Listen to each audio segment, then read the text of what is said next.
Have you ever woken up one day and asked yourself, did I marry the wrong person? Where does that stock question come from? Is there the one, the right person, or is that just a myth? These are some of the questions we're going to be looking at on today's episode of Relationship Real Talk. And as usual, we're going to be keeping it real.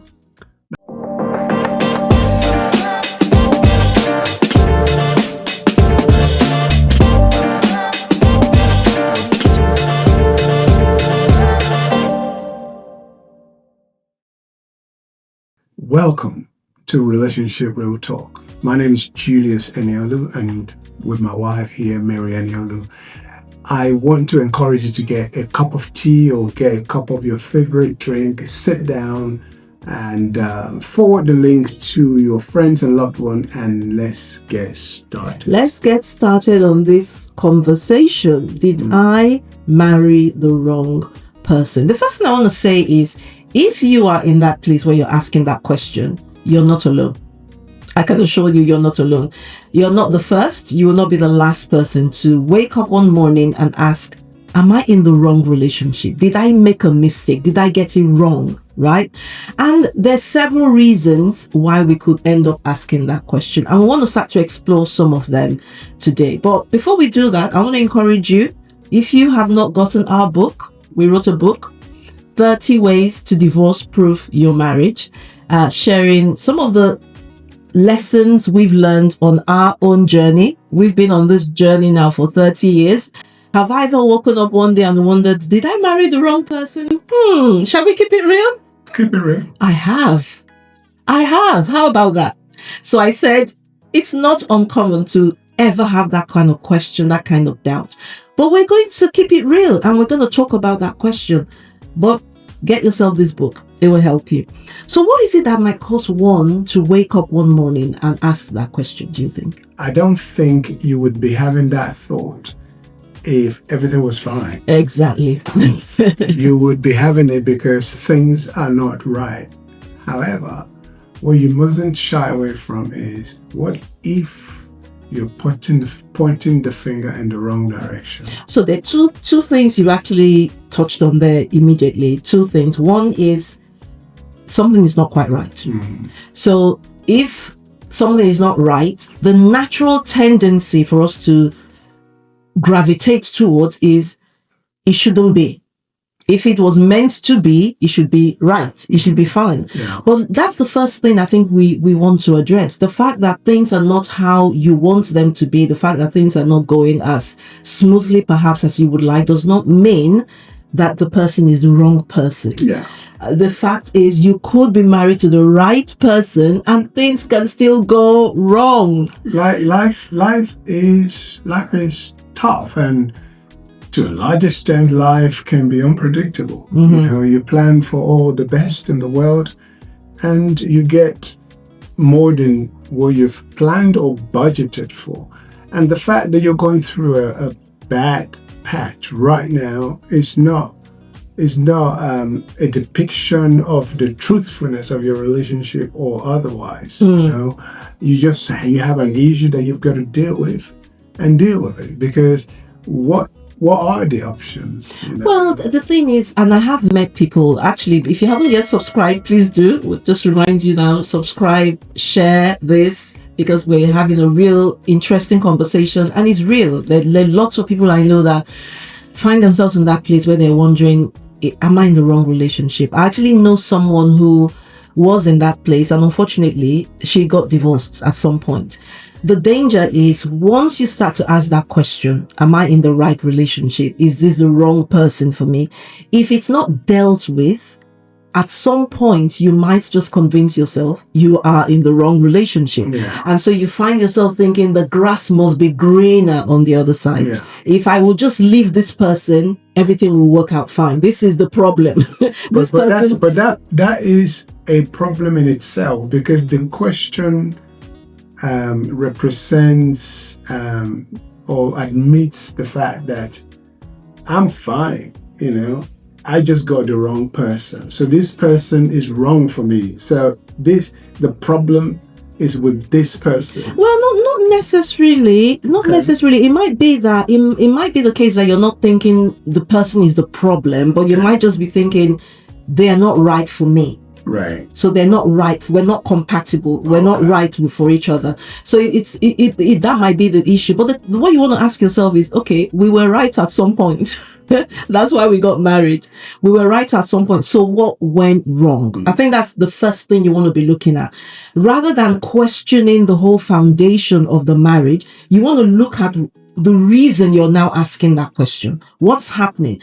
Probably unmet expectations. Your needs are not being met. You're unfulfilled. Let's address that rather than taking it back to the person you're married to and starting to question the foundation of your marriage. Because the truth of the matter, like we said already, is the person could be the right person for you and you could still be having all the problems. Yeah. So you touched on something, for instance, it could just be that you need some growing up to do. Mm-hmm. Mm-hmm. You know, life is tough. You know, life is tough, and everything good in life that you want can be tough to get. You know, if you entertain that thought long enough that is this person right for me, or am I right for them? You may end up having a bigger problem. You know, I think the effort should be in dealing with what the issues are at this point in time. I mean, let's identify the problem, let's talk through it, but let's be determined to make this relationship work, and whatever it takes. Yeah, and also to flip the question round to you. Are you the right person for your spouse? Well, that's what I was saying, that you are more or less saying the problem is on the other side. The problem is, I didn't pick the right person. This person is not right for me, you know. But that is in a way suggesting that there is something wrong with the other person. Again, I say not necessarily wrong. Again, I say not necessarily wrong, but just not right for you. And so when I said flip the question around and ask yourself, I wasn't actually saying question yourself whether you're right for the person. I'm saying, how are you positioning yourself to be right for the person? Because let's face it, you're married.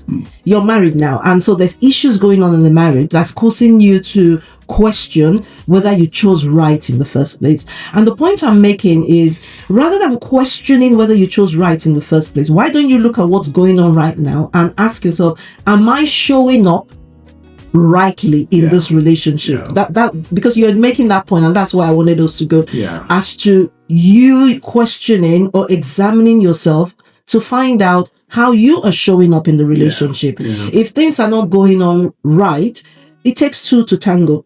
So rather than on the basis of whatever is not going on right, questioning the other person and questioning whether they are right for you, how about examining yourself and asking, am I actually showing up how I ought to be showing up in this relationship? Which is what I was really alluding to when I said, am I right for this person? Yeah. You know, which is a great question. However, I would say that if that thought is coming to your head, have I married wrong, or is this person right for me?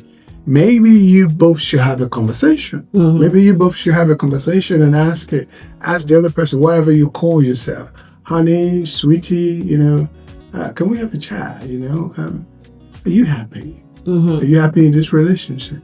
Then there are things to talk about. Well, I've been feeling like that as well. Maybe should we talk about it? Yeah, let's talk about it. What is it there is missing? What's missing in our relationship? Enumerate those things. What can I do to be a better partner for you? What can I do to be a better husband? What can I do to be a better wife, as the case may be? So if you deal with it that way, you're exposing what I'll call the devil's plan to bring erosion into your marriage. So you bring it into the open. You both are in a good place because you both admit that things, there are a few things missing. So what's missing? How do we bring it back? Did we have it and we lost it, or we never had it? So talk about stuff like that. Yeah, chances are it won't be the case that you never had it, because there was a reason both of you chose each other and you decided to make that commitment. Marriage is not something that people do lightly. Very few people are getting married these days. So if you got married, if you went to the altar to get married, it's because you wanted to commit yourselves to each other. So don't take that lightly. So the fact that things are where they are right now, right, does not mean that it wasn't meant to be necessarily. I think, like you say, having that conversation, because when you start to ask that question, are you happy? And the other person says, well, things could be better. Then you know that, okay, just as I'm asking this question, did I marry the right person? They also could be asking the same question. And that is actually not the right question to be asking. The right question to be asking is, what can we do to make our marriage better? Yeah. So I think that's the first mindset shift that needs to happen. Forget that question, because let's face it, even if you married the wrong person, what do you do now? Well, if you married the wrong person, just to be exact a little bit, if you married the wrong person, maybe they are irresponsible, they are unfaithful, they are abusive. Okay, let's backtrack. What does the wrong person mean? So that's the thing, we are not encouraging you, say it's a husband and wife relationship. We're not encouraging you to stay in a relationship that is abusive. Clearly that there's something wrong there, or they've been unfaithful. Even the Bible allows you to move on should your spouse be unfaithful. But if it is none of those things, if it's just maybe the way they talk to you or whatever it is, because marriage is a funny one. You say good morning one day, same way, and then the following day you say good morning the exact same way you said it yesterday, and your spouse says, why are you saying good morning like that? Okay. So so if it is stuff like that, like I didn't like the way you spoke to me yesterday, or I came back tired and you didn't ask me how my day was and stuff like that. Well, those things are important as well, aren't they? Of course they are. So, like we said, if it's abusive, if there's infidelity, if there's unfaithfulness, none of that should be condoned. Obviously, we're not saying somebody is unfaithful, they should never be forgiven. That's not for us to say. That would be for decision. Your decision. But obviously, abuse, emotional or verbal, or any sort of abuse, for me, it's a no. So definitely not that. But it could be other things. So you talked about, it could be the person is just very insensitive to your needs. Yeah. And that's real, because you have needs and the person is just completely insensitive to your needs. Maybe you've tried to communicate it to them and they're just not getting it. Or it could be that they speak a completely different language to you. When I say completely different language, I'm not talking about English or French or Yoruba or anything like that. But it's just like they just don't get you. Yeah. Right? So you may feel like, well, when we're going out, it seems like they got me, but all of a sudden it's like they just don't get me. I'm saying one thing, it's like they're hearing something else. And I know that in our relationship, we had that. For a season, we had that where it just seemed like communication was just impossible. It just seemed like even the more we tried to talk things through, the harder it got, the more frustrating it got. You just felt like how long? And it did feel at some point where you almost like, I'm just tired. Maybe we shouldn't even talk anymore. Maybe we shouldn't talk anymore, because it's like the more we talk, the harder it gets. And so that could be the reason why you could start to think, actually, did I get it wrong? Did I make a mistake when I married this person? So there are lots of reasons why you could be asking that question. But the point is, now you're in the relationship. Yeah. Now you're in the relationship. What do you do? Okay, so assuming you say, well, they're being insensitive to my needs. I thought they would be more understanding. Now they're not. What do you do? Yeah. Do you choose to work on that? The fact that you feel like they're not understanding you. So the point I'm making is that feeling is only unearthing an unmet need. Yeah. Let's focus our energy and attention on trying to meet the need, trying to find a way to meet the need for both parties, rather than putting our energy and focus into trying to convince ourselves or not whether we made the right choice, because that's not going to lead anywhere. Yeah. Like I said before, sit down together as a team, as a party, because you both have admitted that there are issues, there are things that are missing or broken in this relationship. talk about those things. And let's say, let's both commit to making an effort to restoring or to birthing, if it is something new that we want, in our relationship that will make us happy. Let's both make a commitment that we are going to work on those issues and work on ourselves as well. Now let me ask you a question. Is there the right person? Because that is something I know that plays on people's minds, even when you're going into a relationship, or maybe you've been having, a relationship with someone. Some people feel like because that relationship didn't work, I've missed the boat. I've missed the right person. So is there anything like the right person, or is that a myth? I'm going to answer as a believer, as a follower of Jesus Christ. I believe there's the right person for the right person, for the right man, for the right woman. Some people would ask, is that one person, or is that a pool of people? I would say there is one for you, and then this question could go anywhere. So what happens if that one dies? So it leads me to another conversation that in the 40s, in the 30s, before the Second World War, marriages were known to last forever. Divorce was a societal taboo somehow, which was kind of good in a way that nobody wants to talk about it. Maybe that's good and bad, I guess. And they worked on their relationship.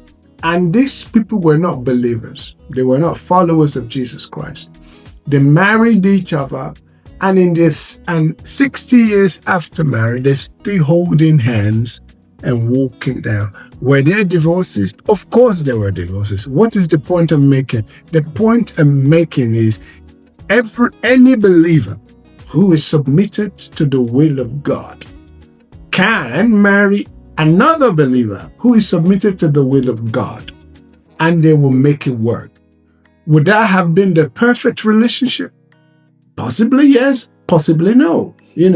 I think sometimes we overemphasize the uniqueness of that individual. So because this person is not the right one for me, then maybe it's not going to work. If you are both committed, like I said before, people who were not believers, who didn't have the Bible as their guide, it was just their conscience and their mind. They got married and they lasted. So why is it that as followers of Jesus Christ, we can't live with another believer in our home? I don't know if I answered the question. I'm not going to say whether he answered it or not. Did he answer the question, viewers? If you don't think he answered the question, just put it in the comment. I'm not going to say because I don't want to get in trouble. But put in the comments whether you think he answered the question. So you don't think I answered the question? I didn't say that. Just add to what you said. So for me, the way I'm looking at it, I'm not even going to try and answer that question whether there's the one or not, because I think that puts too much pressure on people. Put too much pressure, because then you're thinking, is that the one? Is that the one? Have I missed the one? I think if you just focus, so I'm going to speak more broadly, not just to believers. If you're a believer, there are certain guidelines in the Bible that tells you what to look out for when you're looking for someone to marry. But even if you're not, just, we've talked about this before, go into it with your eyes open.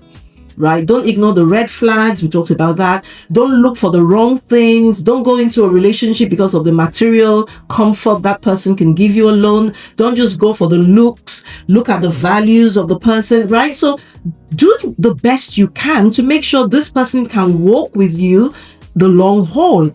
But once you have locked in that commitment, for me, that's the way I look at it. Whether it is the one or not the one, that becomes the one for you. That's how I choose to look at it. Yeah. That becomes the one for you. That's a good way of approaching it. And that's the point. That's the point I'm making. Of course, you must do all of these things, choose with your eyes open, choose with your mind open, your spirit open, everything. Because this is probably the most significant decision you will ever make in your life. Yeah. But once you make it, you have to settle and stop asking questions. Yes. Is this the right person? It's late now. You got the person. keep working at that relationship. Obviously, we've talked about certain things where certain things are not acceptable, like infidelity and abuse and all of that. Or in the absence of that, you've got that person now, soldier on. You might say, I'm tired. I'm tired. I've been working on this for 5 years, 10 years. It's not getting easier. Why don't you go search out people's stories who got divorced, then they got married again, and then they carried on and they lived happily ever after? What happened to those people? They got tired. They got tired and they convinced themselves they couldn't do this again, and they walked away. They thought the grass would be greener on the other side, and they got there, they found out it was actually astroturf, and they thought, you know what, the grass I left behind is better than this, and they went back. Real life stories of people who have done that. They got divorced, they came back together. So that here's the point, they had things to learn. So we all always have things to learn. Rather than leaving your marriage and trying to go and learn it elsewhere, stick with the person you're with and learn with them. Learn with them. I mean, we try and be as transparent as we possibly can on these programs. And you just heard us say there were times when we felt we needed to pack it in. And we could have packed it in then, and we could have convinced ourselves it was the right thing to do. But it would have been the wrong thing to do. So however long you've tried, keep trying, but work at it. And that's where this book comes in, right? Work at it. In this book, we talk about the power of commitment. And that's what you were just talking about. Very often we go into a relationship, and because it's not working out how we expected, because it's not working out how we want, because that person is not meeting all of these expectations that we had for them that they didn't sign up to. Maybe that person didn't sign up to that. You had this image of your perfect woman, the image of your perfect man, and you're expecting this person to fit into it. And because they're not fitting into it, you're now questioning, is this the right person for me? They didn't create that image, you did. Maybe you need to redesign what happiness looks like in your home and what that perfect person should look like, and then work at it. Work at it, because we really believe without a shadow of doubt that if you keep working on your relationship, it will work out. Yeah. And anything that you feed will grow. If you give your best to your relationship, the best will come out of it. The question is, how committed are you to the success of your marriage? Is it going to be hard? Of course, it's going to be hard. Nothing good comes easy. Yeah, different marriages, different experiences. In some homes, it's harder than in some others. But if you focus on if you commit to giving the best of you, commit to working on yourself, commit to showing up, even in your relationship, you'll be a happier person. In a nutshell, what we're saying is, if you're finding yourself in that place where you're asking that question, did I marry the wrong person? You're asking the wrong question. That's the thing. You're asking the wrong question. You're in it now. This is the person for you. Work at it. Have the conversation, like we said. There may be past hurt that you may need to forgive that's causing you to ask that question. There will definitely be some growing up to do that both of you will need to engage in. So if you need help, get a coach, get counseling, do what you need to do to make that relationship work. Because when you if you convince yourself this is the wrong person, guess what? The next one might end up not being the right person either. You might just find yourself back in square one. So invest in this one that you're in. And we trust that God will help you. He will. I hope you've learned one or two things in this conversation. Stop asking the wrong questions. Have a conversation between the two of you and commit to making your relationship work. Thank you for joining us tonight. And until next time, where we bring you another interesting topic. This is Julius and Eniolu. And Mary Eniolu, your Relationship Real Talk host, where we talk all things relationship. Always keeping it real. Thank you.